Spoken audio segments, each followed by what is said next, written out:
Kita akan membahas tentang Pondok Pesantren Al Zaitun. Kalau menurut saya sih ya, secara garis besar lah ya. Kalau menurut saya, Al Zaitun itu tidak sesat. Sebentar. Oh iya, benar gitu. Ini Anda pro apa kontra?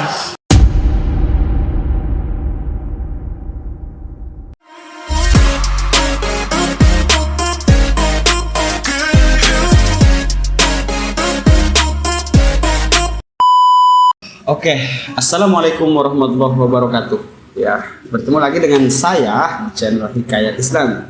Masih dengan orang yang sama. Ini masih dengan Bapak Fakih Alawi. Ya, kita akan membahas tentang pesantren-pesantren sesat. Ini soalnya sudah banyak yang viral dari orang-orang ya mengenai pesantren-pesantren sesat ini. Kemarin saya juga sempat menanyakan hal itu kepada teman Anda yang juga sudah lulusan S1 mengenai pesantren sesat. Sekarang tapi pembahasan pada saat itu lebih terarah ke pesantren, bagaimana pesantren yang baik atau yang sejalan dengan Ahlussunnah wal Jamaah.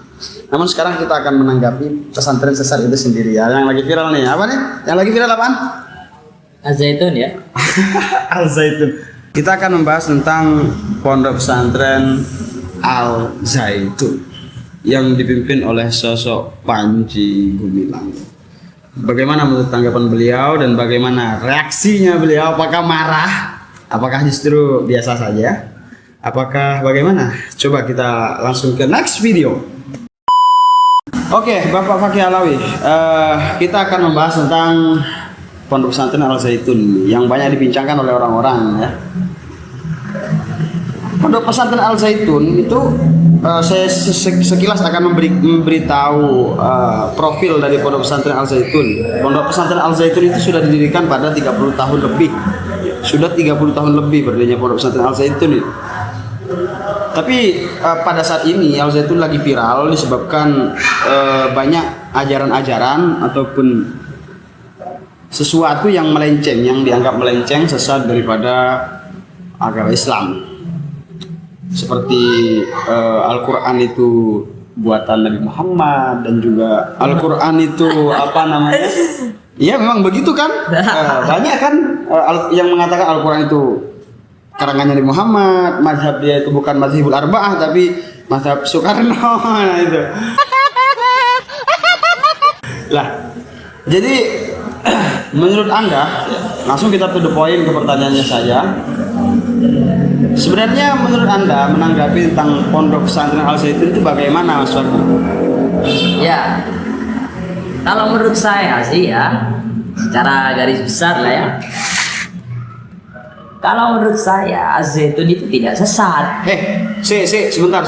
Oh iya, benar gitu. Ini Anda pro apa kontra? Dengarkan dulu penjelasan saya. Ya. Bentar teman-teman ya, bentar. Ini ingat pernyataan beliau. Pondok Pesantren Al Zaitun itu tidak sesat katanya. Pro berarti ya. Terus? Pondok Pesantren Al Zaitun ya kan. Saya jelaskan dulu nih kan ya. Orang sesat. Secara retorika bahasa ya, orang itu dikatakan tersesat ya jika dia pernah berada di jalan lalu salah jalan, itu namanya tersesat ya. Al Zaitun itu dari awal emang nggak ada di jalan, jadi bukan tersesat gitu kan, lalu gila iya.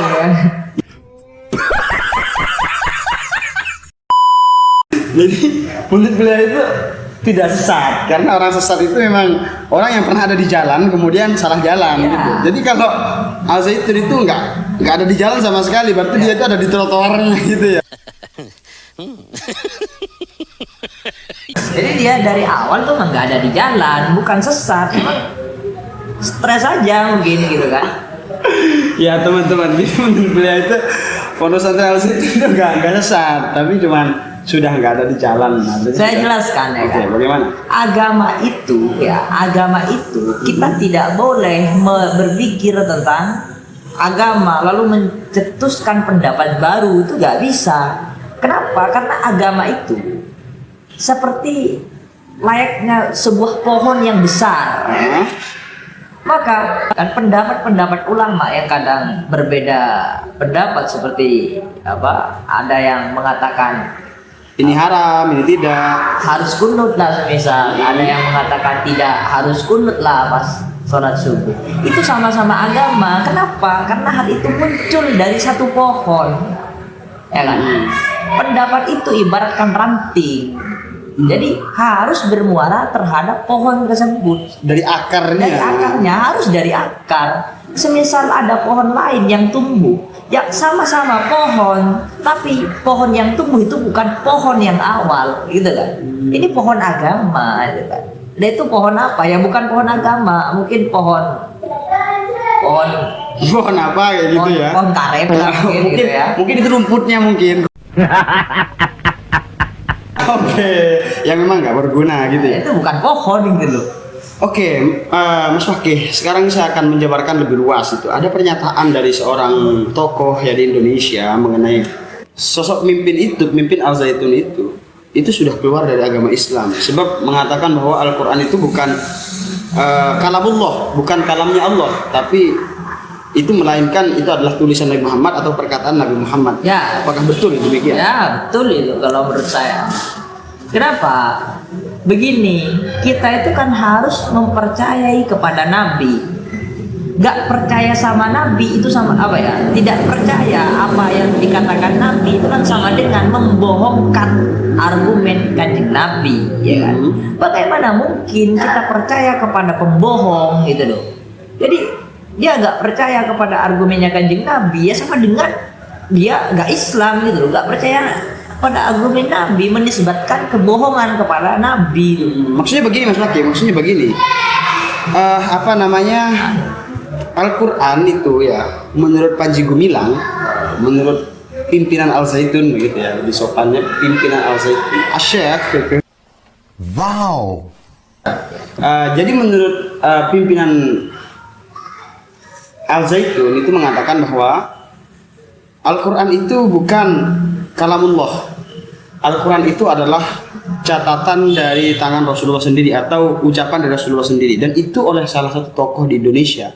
Beliau itu mengatakan bahwa pimpinan Al Zaitun itu dihukumi murtad, keluar dari agama Islam. Apakah itu bisa dibenarkan? Ya, dibenarkan kalau menurut Bagaimana? saya. Karena Az-Zaitun itu dari awal udah agak jelas kalau menurut saya, ya kan. Kanjeng Nabi itu, Nabi Muhammad sudah menjelaskan bahwa Al-Quran itu adalah kalamullah, ya kan. Tapi malah dia tidak mempercayai hal itu dan mengklaim bahwa Al-Quran itu tulisan Nabi Muhammad sendiri. Ini kan udah cacat, dari awal itu udah cacat juga. Mereka percaya kepada kanjeng Nabi sebagai Nabi, tapi dia membohongkan kepada argumennya, kan cacat. Dalam keimanan dia sudah cacat. Oke, begitu ya. Jadi berarti tidak percaya bahwa Al-Quran itu kalamullah itu bisa menyebabkan kemurtadan. Ya, murtad. Murtad dari segi apa? Kan setahu saya ini murtad ada yang i'tiqad, ada yang keyakinan, ada yang bersifat fi'li ataupun perbuatan, ada yang bersifat qauli ataupun ucapan. Ini kategori yang mana? Ya, Semuanya? Ya, kayaknya itu qauli sama i'tiqadi itu kayaknya. Sama Ya. qauli, i'tiqad. Berarti secara ucapan dia keluar dari agama Islam, secara i'tiqad pun dia meyakini bahwa itu bukan kalamullah dan itu menyimpang, sudah keluar begitu ya. Ya. Oke, ke pertanyaan yang selanjutnya. Bukan pertanyaan sih, saya cuma ingin menjelaskan menanyakan kepada Mas Fakih, bagaimana umat Islam menyikapi hal ini atau bagaimana kita harus waspada terhadap hal ini. Himbauan, saya meminta himbauan kepada Anda, bagaimana Anda agar masyarakat ini lebih hati-hati terhadap pondok pesantren yang keluar daripada Ahlus Sunnah wal Jamaah. Ya, sebenarnya ya cukup kepada masyarakat Indonesia ya, kita harus hati-hati dalam memilih pesantren. Jangan sampai kita memondokkan keluarga-keluarga kita kepada pesantren karbitan. Itu kan tanda tanya gitu. Pesantren karbitan. Ya, baru ada pesantrennya baru baru muncul tapi udah besar tuh kan tanda tanya itu ya. Pesantren kayak di Kediri itu kan itu udah ratusan tahun itu baru gitu kan. Jadi besar tuh wajar kalau ada pesantren baru besar harusnya kalian curiga gitu loh. Ini kok karbitan gini modelnya, ini pakai apa gitu kan. Jadi jangan terpaku kepada bangunan yang megah gitu. Jadi jangan lihat bangunannya, jangan menilai dari bangunan tapi menilai dari ajaran gitu. Isinya dulu ya. Isinya. Isinya apa begitu. Kalau isinya tidak mempercayai Al-Qur'an sebagai kalamullah itu kan bahaya ya kan. Bahaya. Bahaya banget ya teman-teman. Mungkin hanya itu teman-teman ya yang ingin disampaikan atau yang kita bahas tentang mengenai pondok pesantren Al Zaitun gitu ya. Jadi heran ya. Umat Kristen itu kan. Umat Kristen memiliki Alkitab yang diturunkan kepada Nabi Isa yang juga diklaim sebagai Tuhan. Ya. Umat Yahudi memiliki Taurat yang diturunkan kepada Nabi Musa. Ya. Nabi Muhammad memiliki Al-Quran yang diturunkan kepada Nabi Muhammad itu. Dan semua orang saya rasa sepakat bahwa tiga agama ini adalah agama samawi, ya kan? Agama yang tidak tercipta dari adat setempat, itu kan tiga agama ini sementara gitu kan. Ya, kok bisa gitu loh orang Islam sendiri gak mempercayai kalau Al-Quran itu kalamullah begitu. Enggak. Jadi itu bukan sesat gitu loh. Sudah di luar koridor ya. Oke. Sudah nggak ada di jalan teman-teman. Mungkin hanya itu teman-teman ya. Mengenai pondok pesantren yang lagi viral sekarang. Jadi himbauan kepada teman-teman sekalian yang ingin mondokkan itu harus pilih-pilih, betul-betul pilih-pilih. Jangan sampai tersesat. Soalnya sekarang banyak gitu ya. Seperti pondok pesantren yang sekarang lagi ada viral juga itu. Saya juga nggak tahu itu pondok pesantren apa, yang jelas itu katanya sesat sebab menjadikan wanita sebagai imam itu kan bahaya ya kan. Kita harus pilih-pilih tentang pondok pesantren, ketahui dulu apa ajarannya, ahli sunnah wal jamaah apa tidak, mengikuti madzhabul arba'ah apa tidak, mengikuti Al-Quran, hadis, ijma', qiyas apa tidak. Sudah keluar dari empat pilar ini, maka harus hati-hati teman-teman. Jangan terpaku kepada bangunan yang megah kemudian ruangan yang ber-AC ya kan. Kita harus telisik dulu dalamnya ya kan. Agama itu kayak tadi tuh ajaran agama itu diciptakan oleh Tuhan ya kan. Itu gampangannya. Jadi gak usah kalian bikin pemikiran baru menjunjung kesetaraan gender dan seterusnya, akhirnya wanita boleh jadi imam. Itu kan tolol itu kan namanya. Terus kamu mau buat agama sendiri ya gak usah pakai agama Islam, kasih nama agama bangku apa gitu. Oke. Karena sudah ada batasannya masing-masing, sudah dijelaskan dari awal. Kita memiliki kesetaraan gender itu sudah dijelaskan dalam Islam, bagaimana kesetaraan itu yang benar dan sesuai. Jadi jangan syukur-syukur menyetarakan orang begitu ya, malah menimbulkan kesesatan. Oke teman-teman, mungkin hanya itu yang pembahasan kali ini ya.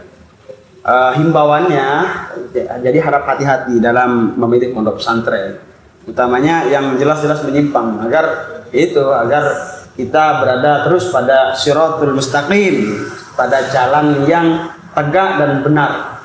Jadi harus hati-hati. Mungkin hanya sekian video kali ini. Berjumpa lagi untuk video selanjutnya. Intinya ikuti terus, follow, subscribe, dan share sebanyak-banyaknya video ini agar memberikan manfaat yang lebih luas kepada masyarakat, khususnya masyarakat di Indonesia. Oke.